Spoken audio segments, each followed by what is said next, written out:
It was early October when I found myself crossing the border into a country that has captured my imagination for the last 30 years. A place whose landscapes seem to house giants and whose cultural fabric can be felt even in the smallest of towns.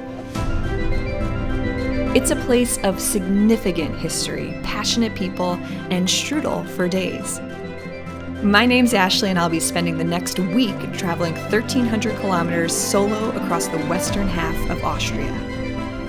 From challenging scenic hikes to late-night concerts, winding panoramic paths, and more, this road trip was almost beyond description.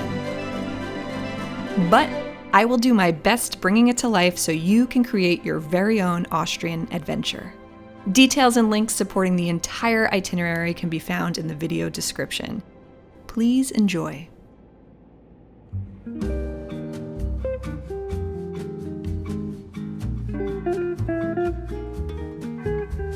Amidst the rolling green landscape of Austria's Styria region sits a historic property brimming with centuries-old traditions and the preservation of a most noble equine lineage. The Lipizzan stud Piber is home to the Lipizzaner, one of Europe's oldest horse breeds. Once a favorite of the Habsburg monarchy, which stood prominently between the 13th and 20th centuries, these iconic white coat horses were a status symbol of their time. Today, they represent the highest level of classical horsemanship in the world, with breeding and basic training starting right here in Piber. When they're ready, they'll move on to the Spanish riding school in Vienna. Visitors are welcome to roam the extensive grounds and grab a ticket for a closer peek at the training facilities and stud court.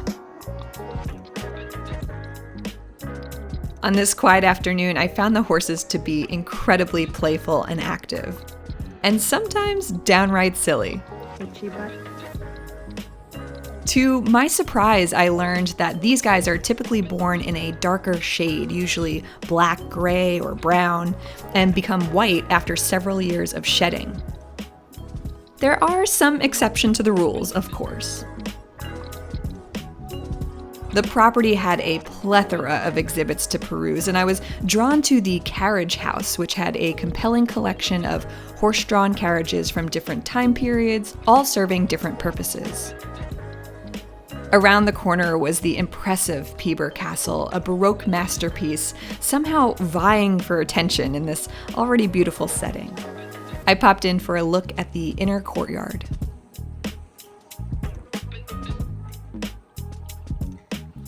Whether you're a horse lover or not, the Lipizzan stud Piber was so worth the visit, not only as a way to meet these wondrous creatures, but to truly appreciate what it means to uphold a tradition. And more than anything, it was my first glimpse at the discipline and care behind the Austrian people. Two traits of many I was looking forward to uncovering over the next week. If you've joined me on any other trips, you already know that I love exploring a city off hours, preferably around sunrise. Today, however, I'll be trying something new, a nighttime stroll around Austria's second largest metropolis, Graz. About 45 minutes from Piber, I arrived at NH Graz City Hotel, situated right in the historic Old Town Center. With dinner in mind, I took the advice of a local to visit a highly rated spot serving up authentic Austrian cuisine. Gasthaus Steinsenbauer sits within a 16th century townhome, welcoming guests into a delightfully cozy dining space filled with the intoxicating smells of regional foods. After learning this was my very first meal in Austria, I was enthusiastically gifted a few small plates to try and a tasting of a freshly opened Styrian wine, paired with the actual dinner I ordered, a Wiener Schnitzel, a surprisingly light veal cutlet. Perfectly seasoned, flavorful, and just a teeny bit overindulgent on the portions, I completely understand why Graz is widely hailed as the country's culinary capital. With the night still young, I followed a recommendation of my hotel concierge to walk up the Schlossberg, or Castle Hill, standing prominently over the city streets below. She failed to disclose the rather dimly lit and ominous ascent there, but that's all part of the fun, right? Illuminated in a most flattering shade of purple was the medieval clock tower, a strong yet squatty staple of the Graz city skyline. Built originally as a defense tower in 1265, this ornate structure has remained a protector of its people, transforming into a fire watch station and clock tower over the centuries. Bells from the tower have tolled for fire alarms, executions, closing notices for taverns, and of course, ringing in the time on the hour. And speaking of time, if you're trying to decipher it, just know that I too was having some trouble. The hands of the clock tower are indeed reversed, a result of wanting the hours to be seen from a distance. It felt special to be so close to this tower, but the real magic was in its view. The city twinkling below was mesmerizing. In 2011, Graz was designated a UNESCO City of Design, and even from a strictly urban planning perspective, it was interesting to see how seamlessly the historic city center blended with modern development. Up here at the top of Castle Hill, visitors can melt into the panorama and continue their exploration of what once was the site of a fortress. I wandered without direction, happy to stumble upon unexpected sights and meet more than my fair share of other folks doing the same. And if you're interested in a visit but don't feel like climbing a mountain to get here, you'll be happy to know there's a funicular that'll take you to the top. On my walk down, I came across a rather peculiar illuminated tunnel, and, well, no one was there to stop me. The Schlossberg tunnel system was constructed as an air raid shelter during World War II and traverses an impressive 6.3 kilometers through the mountain. Parts of it remain open to the public, and there's even a section that now serves as an event space. I definitely didn't expect to run into a nightclub, but alas, here we are. I emerged on the other end, stunned to see where I had just come from and eager to discover the city center ahead.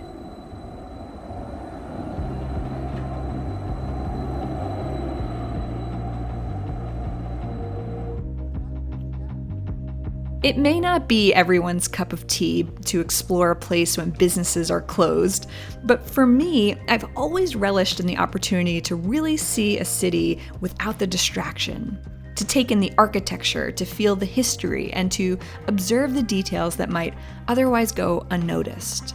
Graz was a feast for the eyes.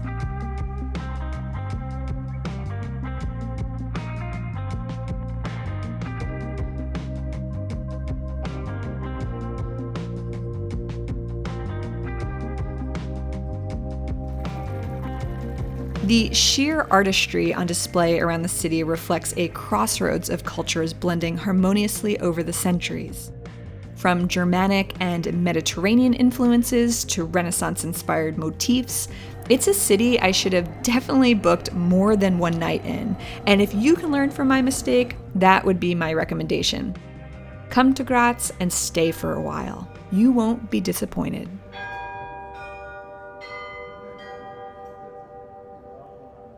I was up and out early the next morning, ready to hit the road for what was sure to be an eventful day of sightseeing. Leaving Graz behind, I spent a few hours navigating the highway, listening to some podcasts and simply relaxing into the journey. Prior to reaching Austria, I was on a 6-day road trip through Slovenia. And while it was efficient at times to just route myself from point A to point B, I always found the adventure was in the detour.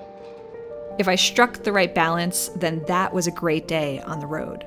That's the philosophy I'm bringing to this Austrian road trip, and my first detour was the next exit away.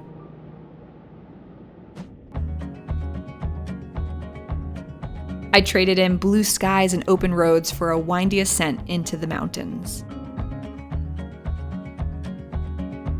Forests parted ways for postcard-worthy vistas.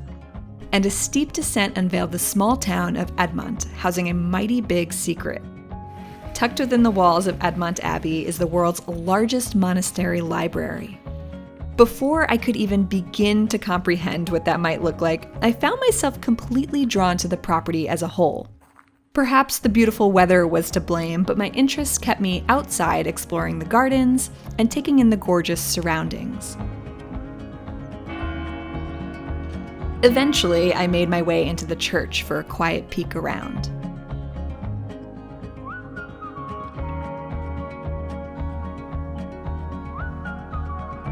If my Google Translate was telling the truth, these are apparently the mortal remains of a saint whose bones were found in the Roman catacombs. I mean, as far as mummies go, I'd say this one looks pretty content.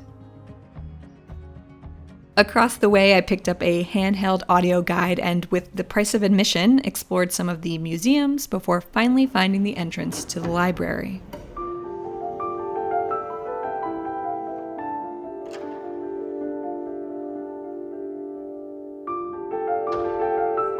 Speechless is the only word that comes to mind. I was in absolute awe of what I was seeing.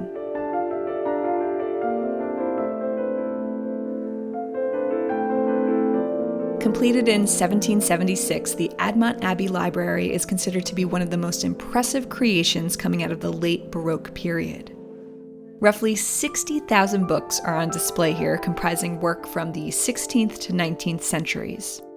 The most valuable pieces, predating the 1500s, are kept off-site in special depots for preservation. After the initial tour groups cleared out, there were only a handful of us left in the library, and I'll never forget how significant that moment felt, to be lucky enough to stand alone in a space of such exceptional artistry.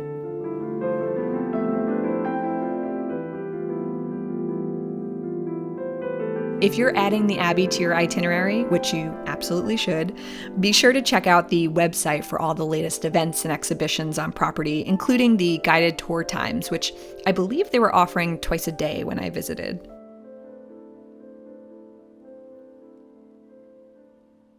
As the early afternoon crept in, I continued my drive in the direction of Salzburg. This stretch of road was among my top 3 favorite routes of the trip, with vibrant green pastures paving way for rapidly growing mountain ranges. For those of you using my downloadable map, I'll be sure to pin some of the most scenic spots I passed for you to find. Exiting the highway, I was pulled through dense woodland and sleepy towns toward one of the most historic mining villages in Austria. Roughly halfway between Admont and Salzburg lies Hallstatt, a once remote community now hosting millions of visitors a year. I somehow lucked out with one of the closest parking spaces a person could get and set out on a walk through the village.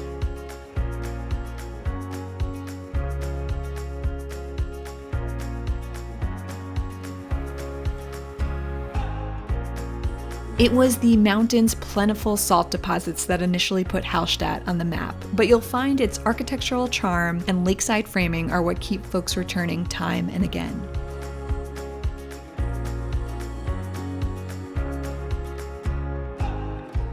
Traveling here, I was aware of the problems that Hallstatt is currently facing with over-tourism, and I was hopeful to see some regulation in place. Have they found a way to welcome visitors without overrunning the community?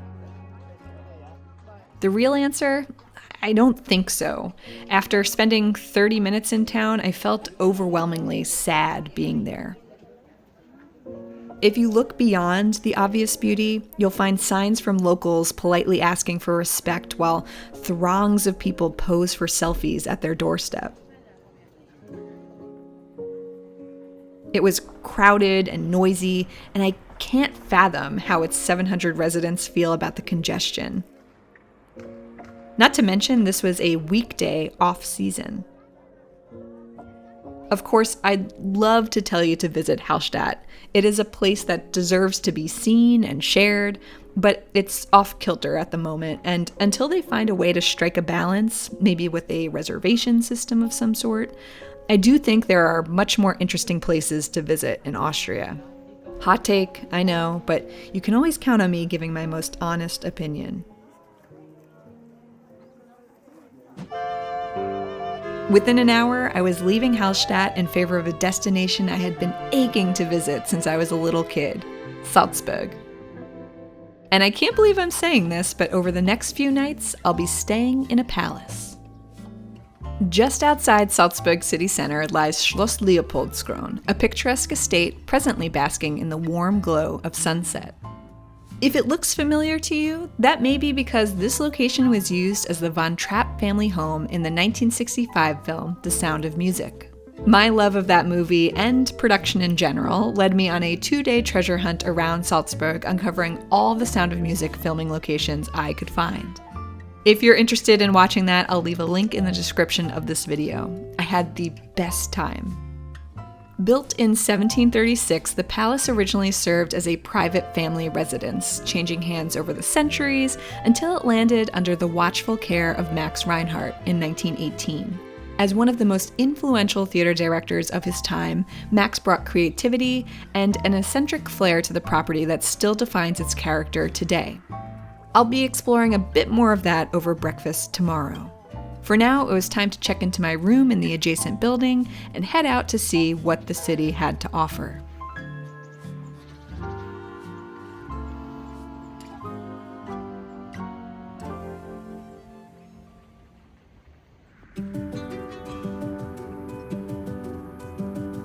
I guess nighttime adventures are becoming my thing.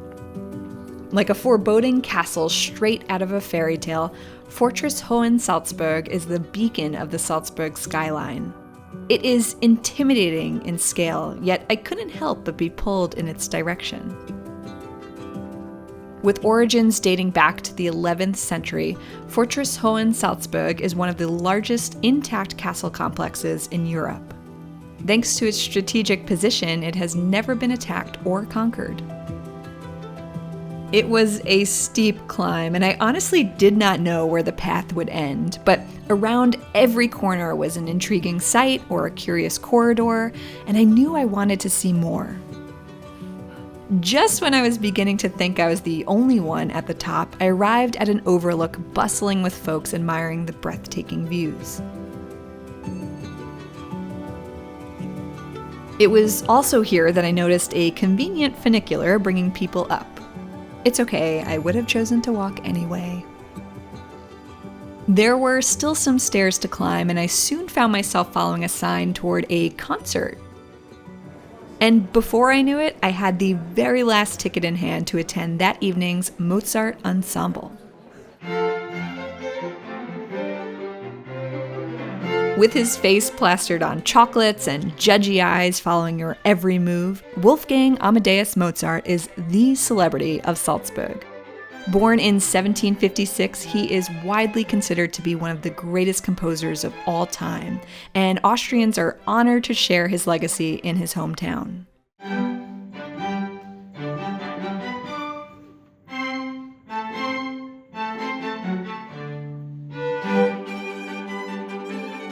To hear his work within the fortress walls was thrilling, especially as a former orchestra kid myself. And to think this was merely my first glimpse of the musical magic of Salzburg. Is it too soon to say I love this city?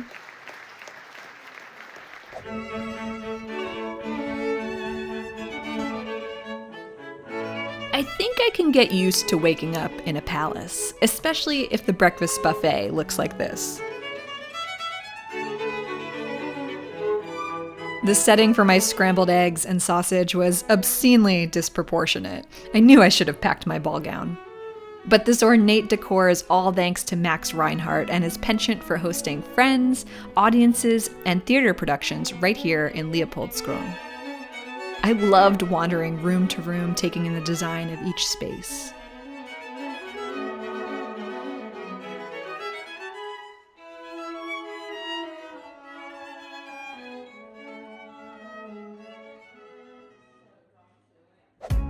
Today, I was fully intent on discovering the Sound of Music filming locations outside the city center. If you pop over to that video, I visited several areas I'd recommend, even to folks who aren't fans of the movie. Those spots include the lovely town of Mundsee, the dramatic Rossfeld scenic route, and Hellbrunn Palace, a Baroque villa not too far from where we are now. With that said, we're going to fast forward to tomorrow, where I pick up my exploration of Salzburg city center. To step foot in Salzburg is like tracing the letters of a textbook and falling right into the illustration. It is history preserved and a story brought to life, and it left me eager to read the next page. I started my morning off in Mirabell Gardens, one of the most popular attractions in the city. Bordered by Mirabell Palace itself, the meticulously curated gardenscape is a colorful labyrinth of florals and fountains beckoning locals and visitors alike.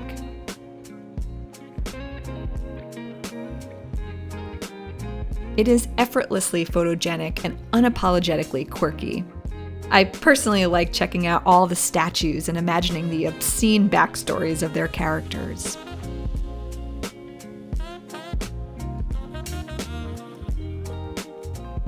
Next up was a visit to the Mozart residence, which is one of 2 Mozart museums you can visit in the city.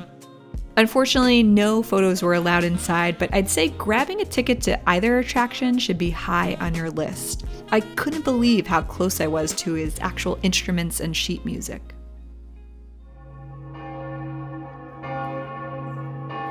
Though Mozart might take offense, I'd say the real star of the show was Salzburg's historic Old Town, designated a UNESCO World Heritage Site.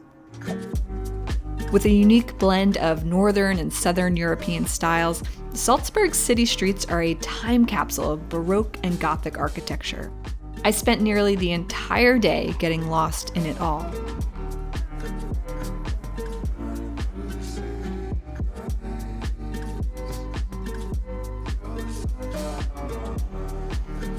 There was not a single street or alleyway lacking intrigue. From the wrought iron signs to the city walls harkening days of fortification, every angle of Salzburg held a tale to be told.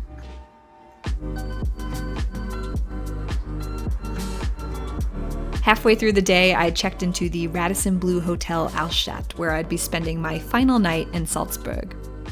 By complete coincidence, I arrived just in time to attend a solo performance hosted by a young Ukrainian pianist.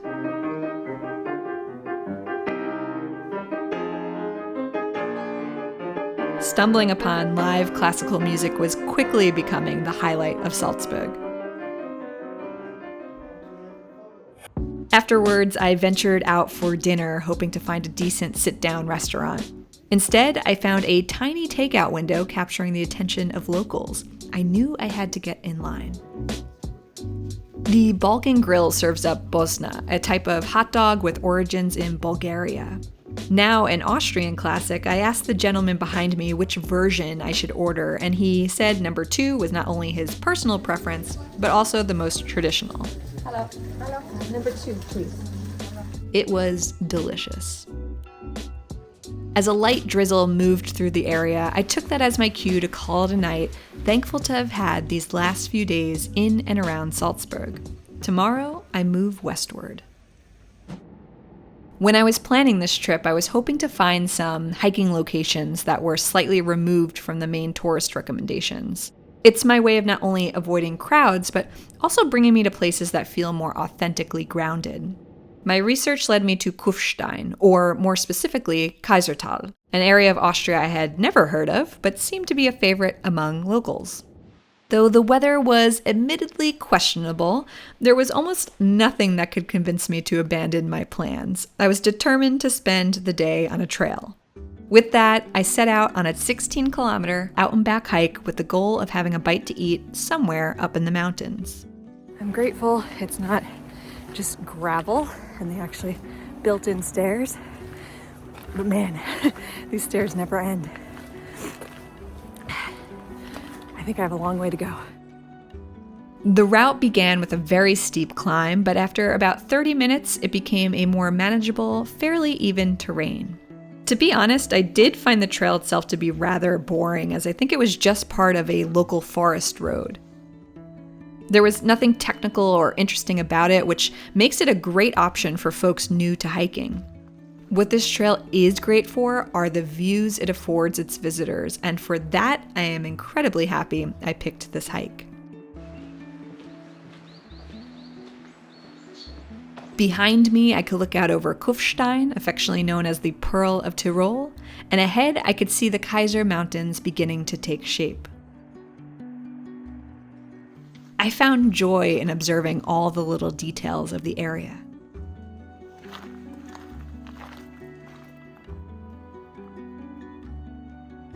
Maybe on the way back. What are you?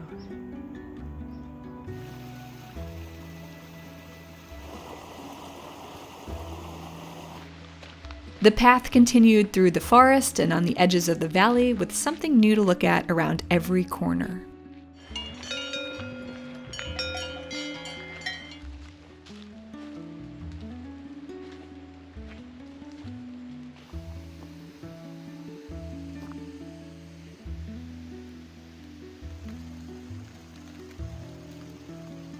Just shy of reaching my destination, the sky that had been teasing me all day finally opened up.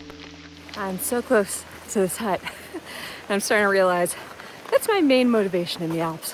It's just locating the next hut so I can get a snack. This has been a really pretty hike, even though it's raining now. I actually like when it's raining. I don't know, there's something very peaceful about being in the forest or surrounded by mountains and hearing the rain patter on the leaves. I really like it. So, I think I'm almost 5 miles in. Hopefully a snack soon. 20 minutes later, and I was standing at the foot of the Anton Karg House, a wonderful mountain lodge with one of the most surreal backdrops. I made my way inside and ordered a delicious sausage and noodle soup, which was exactly the medicine I needed to warm up.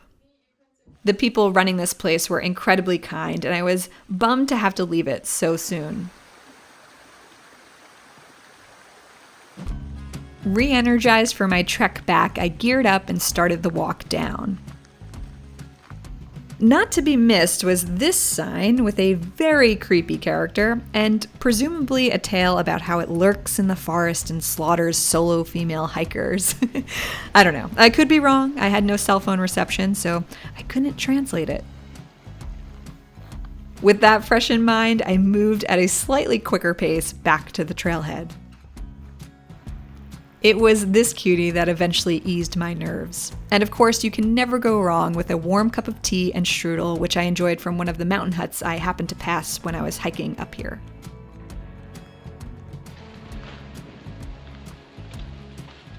Nearly to the bottom of the trail, I saw a sign about a slight detour to a cave.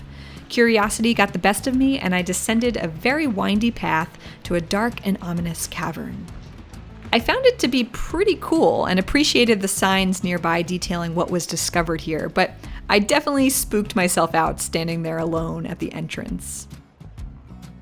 The only way out of here was up, so I continued along the little detour trail to be greeted with a river crossing and an infinite staircase. Oh my god. Needless to say, I powered through, sopping wet and ready to get back to my car. Oh, and now that I'm editing this video from the comfort of my own home, I'm happy to report that after a quick Google translation, it appears that this disheveled creature is known as wild Alber, a benevolent alpine spirit that protects livestock and herdsmen. So I was wrong, and I'll admit it.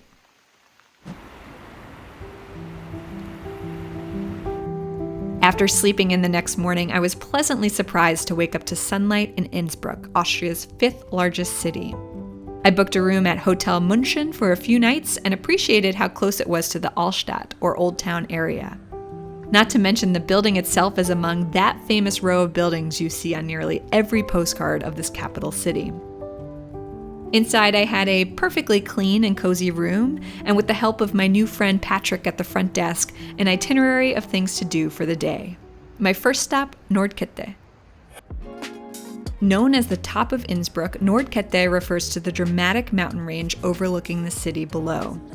It is a part of Austria's largest nature park and is celebrated as the best viewpoint of Innsbruck and the surrounding region. To get there, visitors can grab a ticket right from the departure terminal and enjoy a funicular ride followed by 2 separate cable cars to reach the summit. All in all, the journey up took about 40 minutes, and there were plenty of things to see and do at each stop along the way. While I had hoped to visit the Alpine Zoo or pop by the little cable car museum, I had a cautious eye on the sky as I knew weather would play a major role in how much I'd actually be able to enjoy at the top. And to be frank, it already looked somewhat dicey.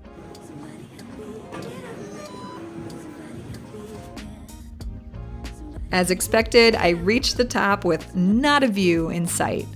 Weirdly, I found this to be rather intriguing. What was surrounding me? The altitude had me out of breath, and my teeth chattered with the colder temperature. My feet, well, this was my fault, so I won't be complaining. I decided to find a place to sit and spent the next hour reading a book and awaiting any parting of the clouds. This was a lesson in patience and an opportunity to let things play out however they were meant to.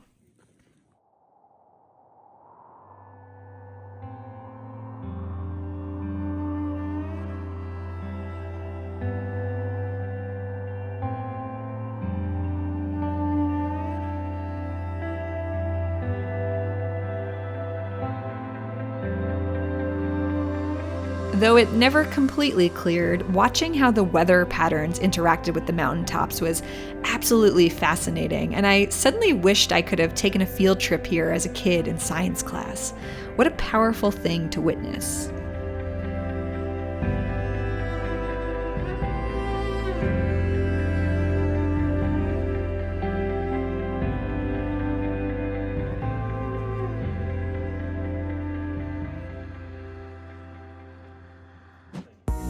Back in Innsbruck, I wasted no time exploring the city's center. Meaning the bridge over the Inn River, Innsbruck's identity is rich with cultural heritage and significant royal ties. In the 15th century, the Habsburg monarchy established a royal residence here, influencing the intricate design of the buildings standing in the old town today. One famous spot to see, or so I have been told, is the Golden Roof. Admittedly, with the overwhelming amount of beautiful buildings, I walked right past this one without realizing, but eventually found my way back to it. The Golden Roof, built with over 2,600 fire-gilded copper tiles, was said to serve as a box for the emperor to observe events and festivals, and probably peasants, in the square below. The square itself is lined with even more gorgeous architecture, and it was filled with the hustle and bustle of pedestrians simply relishing their time in the city. I wandered for over an hour, taking it all in.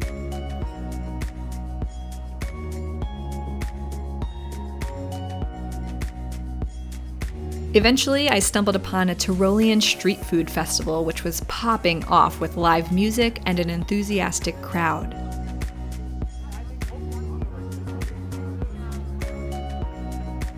As for me, I ordered a glass of wine and tried a small veggie dumpling dish, but I was ultimately saving my appetite for a dinner reservation I made right around the corner at Weiss's Russell. The atmosphere was warm and friendly inside, and wow, was the wait so worth it. I had a salad and a mouth-watering Käsespätzle. And for dessert, I think you already know what I was going to say. To round out an already full day, I was excited to make my way across town to spend an evening with the Gundolf family. What I was fearing might have been a tourist trap or a very kitschy experience quickly became a most memorable night in Innsbruck. The Gundolf family has been hosting shows since 1967, consisting of authentic Tyrolean dances, traditional folk music, and so much more.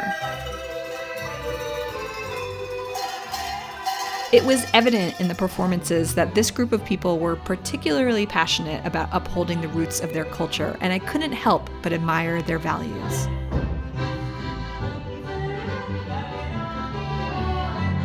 And for someone who has a pretty short attention span in places like museums, watching this show was a wonderful way to get to know this region of Austria.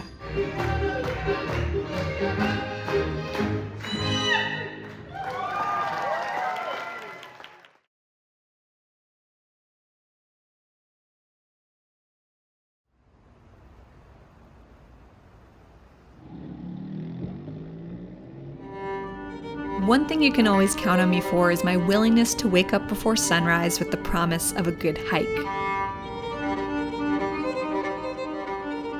I selected a trail a little over 80 minutes away and admired the world coming to life in the changing morning hues.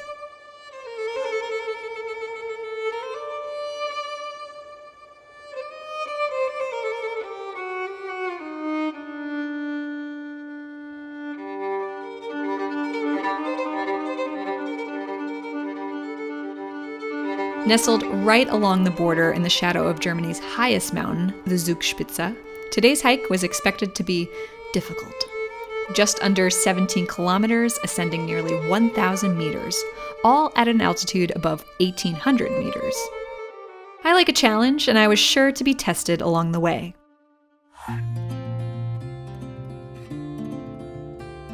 To access the trail, hikers can take a gondola up as long as you keep in mind that you'll need to catch it before it closes on the way back down, which was at a very early 4:30 p.m. the day I was there. To maximize my time, I made sure to arrive as soon as the gondola opened, giving me a solid 8 hours in the mountains.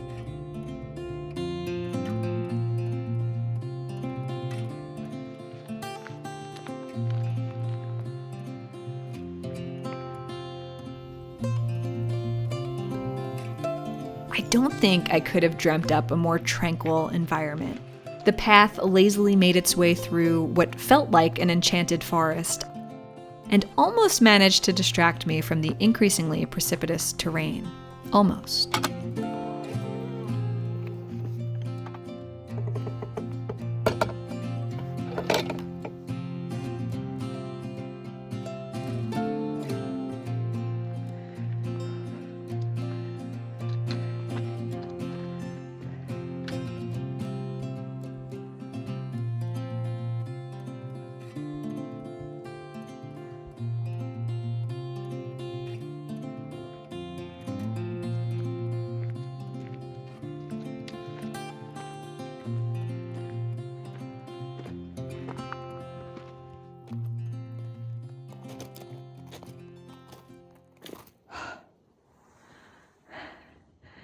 I'm not sure how this is possible without hiking poles. Whew, very steep. If they can do it, I could do it. I lost sight of the markers, the trail markers, for a second, and I just found one. I feel like I'm on Mars. I wasn't sure if I was moving in the right direction, because there was what looked like a path along the wall, but I really didn't want to be directly under the rocks. I've been hearing them kind of crack off and slide down, so I'd rather not be over there. But fortunately, I'm on the right trail.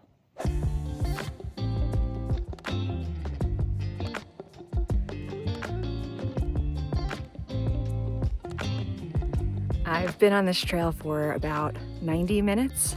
I haven't seen a single other person. There were a few hikers at the start, but they took a different trail. I'm not sure where they're going.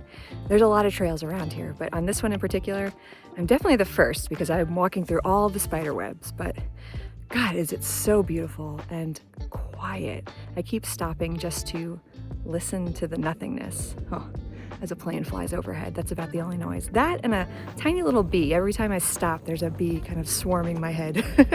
I guess he's along for the ride. Anyway, gorgeous hike, and I highly recommend it. I think I'm only a third of the way through, so we'll see what's to come. And with the higher elevation came colder temperatures and a path ready to test my intermediate level hiking skills.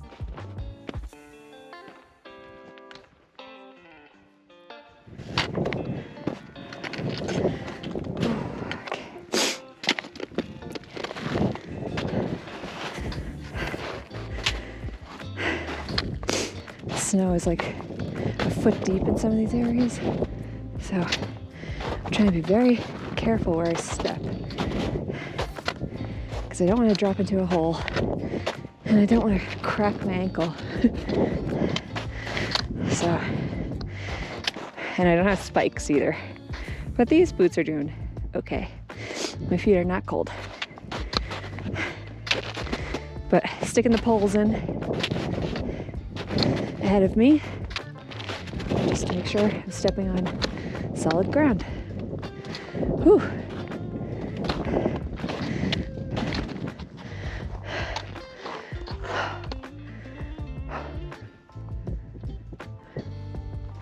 All right, my hat and gloves are back on because it's quite chilly in this little valley without the sun.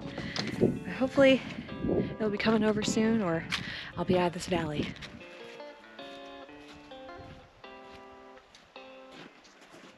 Some mystery footprints have appeared, moving in the opposite direction.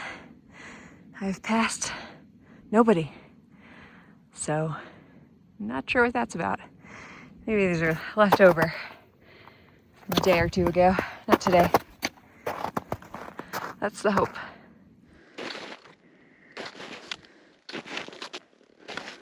I'm taking a little break in this valley because this is probably the most grueling hike I've ever done.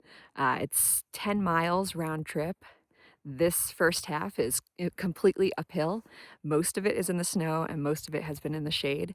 Not that that's a complaint. I'm really enjoying myself, but it is definitely a little treacherous, and I'm getting my workout, so I'm grateful for that. As far as the trail itself, the markers are maybe 30 feet away from one another, but with the snow, a lot of them are buried up here. So I'm grateful to the footprints that I just found because I'm kind of just following those at this point. I've named them Bob's footprints, so I'm thankful to Bob for having walked this path ahead of me, although going in the opposite direction. But for now, I'm just kind of relaxing in this valley. It is so quiet, and I think it's important during every hike to just take a moment and enjoy the peace of the location. So that's what I'm doing.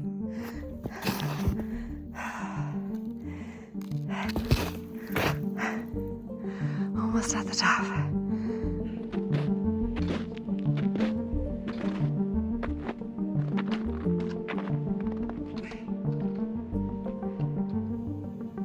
I am easily entranced by nature, but scenery like this is something I don't quite know how to process. It is so much larger than life that it somehow manages to instantly snap everything into perspective, whatever that might mean for you.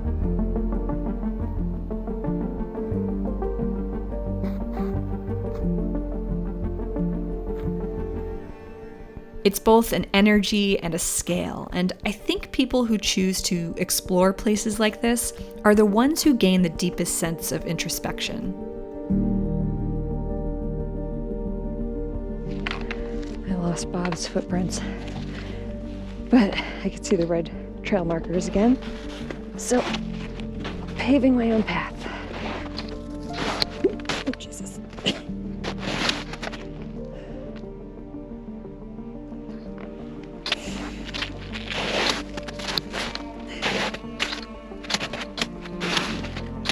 Finally, I'm in the sun again.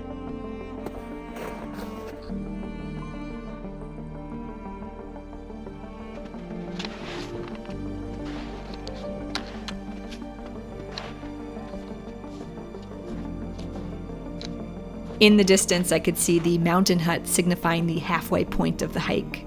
It was already closed for the season, but I knew it would be a great place to rest for a few minutes before continuing my way down the trail.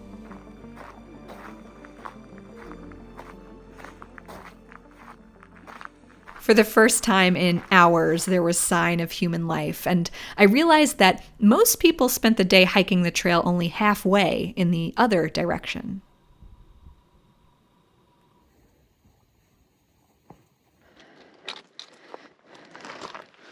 After a steep descent from the hut, I understood why this part of the route was more popular for folks hoping to have a leisurely afternoon up in the mountains. I guess I could have made my day easier, but where's the adventure in that?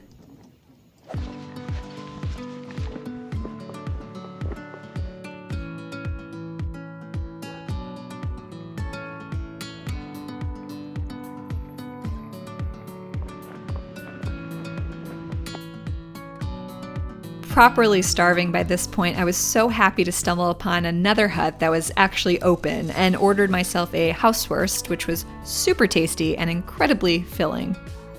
I felt like rolling down the mountain, but I trudged on and made it back to the gondola with only 15 minutes to spare. I'd call this day a success. With the last slivers of sunlight casting long shadows across the Austrian countryside, I took my time driving back to the hotel. If I stumbled upon a random town or village that caught my interest, then I'd pull over and explore. One spot that I found particularly intriguing was Seefeld in Tirol. Once an important hub for trade, Seefeld emerged as a vacation village of sorts in the 1920s and went on to gain international popularity, providing venues for the Winter Olympics in 1964, 1976, and again for the Youth Olympic Winter Games in 2012. Today, Seefeld is enjoyed as an outdoor lover's paradise, especially for those who partake in hiking or cross-country skiing. Even though I was merely driving through, I felt nothing but positive vibes from this place and look forward to one day returning to experience more.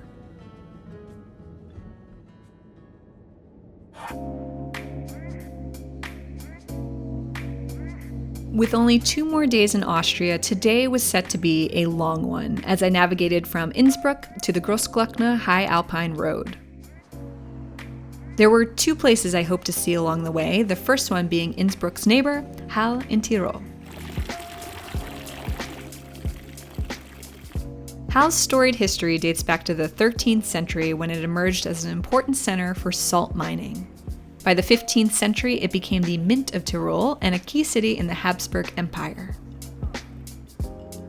I spent my morning simply walking the cobbled streets, soaking in the sights and sounds of its medieval corridors coming to life.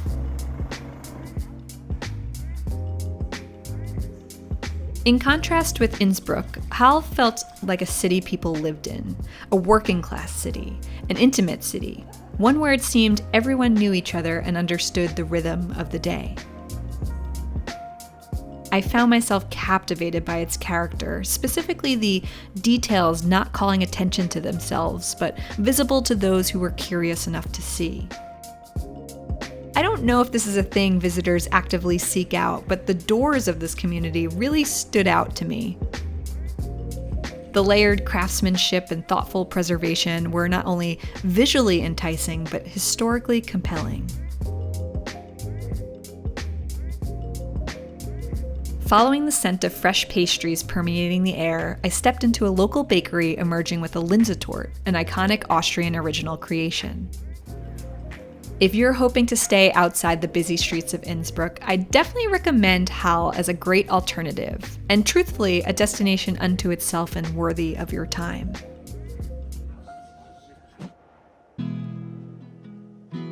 About 45 minutes away from Hall in Tirol, and admittedly a bit off the beaten path, was the community of Alpbach, once awarded the most beautiful village in Austria. With a title like that, I couldn't help but plan a stop here. Residing on a plateau in the Alpbach Valley, this traditional village immediately tugs at the heartstrings with its cozy wooden chalets and beautifully maintained floral arrangements. The farmsteads in this region have been in individual families for centuries, and it was evident the care put into upholding this hidden nook of the Alps. The village center was small, but an absolute delight to explore. I'm not sure if everyone was on lunch break or if this was just the typical pace of an October day, but I passed almost no one while perusing the streets and storefronts. I even stopped into a completely self-serve shop, which made it feel slightly apocalyptic, but I think that's just a result of me watching a few too many dystopian horror films. The truth is, Alpbach was a lovely place to visit, and it made me genuinely happy to know that communities like this exist and are looked after proudly each day by its residents.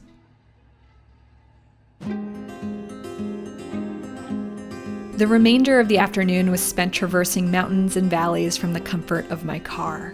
A few good tunes on the radio mixed with the ever-changing scenery was the definition of relaxing. I had a couple of hours to bask in it all before arriving at the start of Austria's most famous Alpine Road. Okay, thank you. Built in the 1930s, the Grossglockner Scenic Pass is a 48-kilometer route climbing 2,500 meters in altitude. It is said to be one of Europe's most beautiful drives, which begs the question, why the heck am I attempting to do this on such a gloomy day? Well, I have a reservation tonight to sleep at the very top. I caught myself rolling my eyes a few times at my horrible luck, but instead decided to focus on the fun of having this windy road all to myself. It kind of felt like a video game, navigating hairpin turns while paralleling the cliff's edge. My ears were popping regularly, and the fog was beginning to engulf everything in its path. If the mountain spirits swallowed the car up whole, I would not be surprised. At the very top emerged a small shop, but no accommodations in sight. After conversing with the shopkeeper, I was amused to find Edelweisshütte, my mountain hut for the night, had been completely enshrouded in clouds just on the far side of the car park.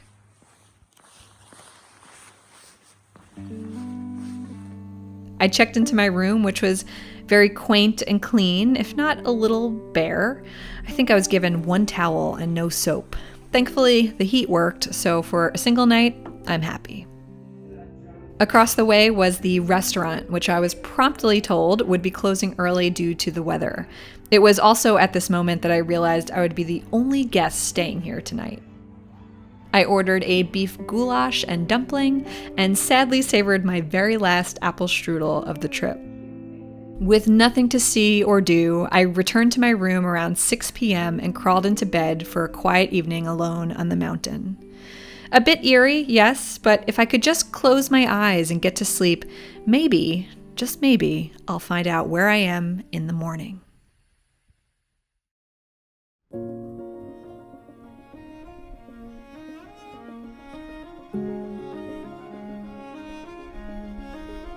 If you'll indulge me for a moment, this scene needs absolutely no narration.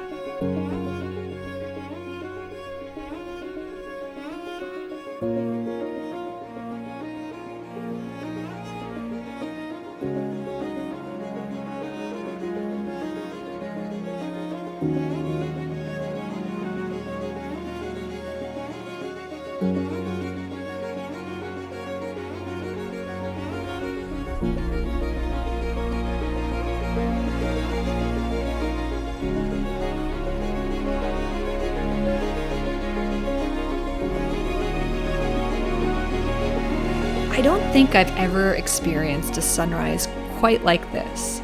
The dramatic reveal from the dark and foggy night to this incredibly open and infinite mountainscape was something entirely unexpected. And to observe it all by myself was as if nature and I were sharing some sort of secret reserved only for those who dare sleep at the top. It took a lot to snap me out of the trance, but eventually I noticed a few folks trickling in. The Grossglockner Road is a managed route open seasonally between May and November. It has specific opening and closing times each day and requires payment to enter. With the prospect of driving on a mostly empty road, I left early, eager to enjoy the descent.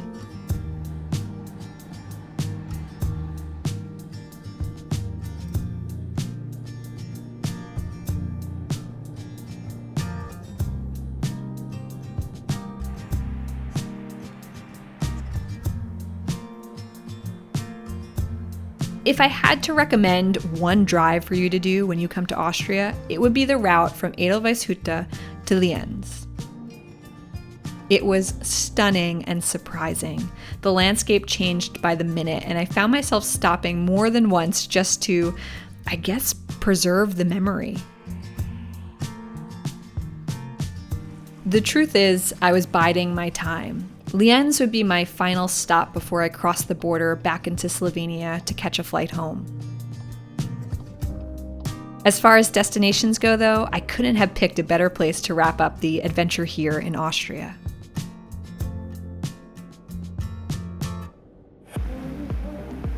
Situated on the southern side of the Alps, Lienz is a town that truly stands out from the rest. Its proximity to the Italian border creates a unique blend of alpine charm with a distinctly Mediterranean flair. It was almost disarming how relaxed this small metropolis felt. Cozy, carless streets accommodated locals on lunch breaks, all while the towering Dolomites loomed in the distance. The farmers market, open on Fridays and Saturdays, was a lively affair as vendors insisted I try a variety of meats and cheeses from the region. Not only is this the way to my heart, but I'm convinced that this is the best way to get to know a place, spending time at its weekly market. And really, I think that's the key to travel. Embed yourself in the local events and get to know the people who will, in turn, teach you about the place. My time in Lienz was exceedingly brief, but I can safely say it's a small town that left a mighty big impression. I'll be back someday for an extended weekend stay. Mark my words. And just like that, 8 days in Austria have come to an end. Once a distant dream, making this adventure a reality was the highlight of my year. From the people, to the places, to the endless opportunities for quiet reflection, this country gives back in a way that is both humbling and healing.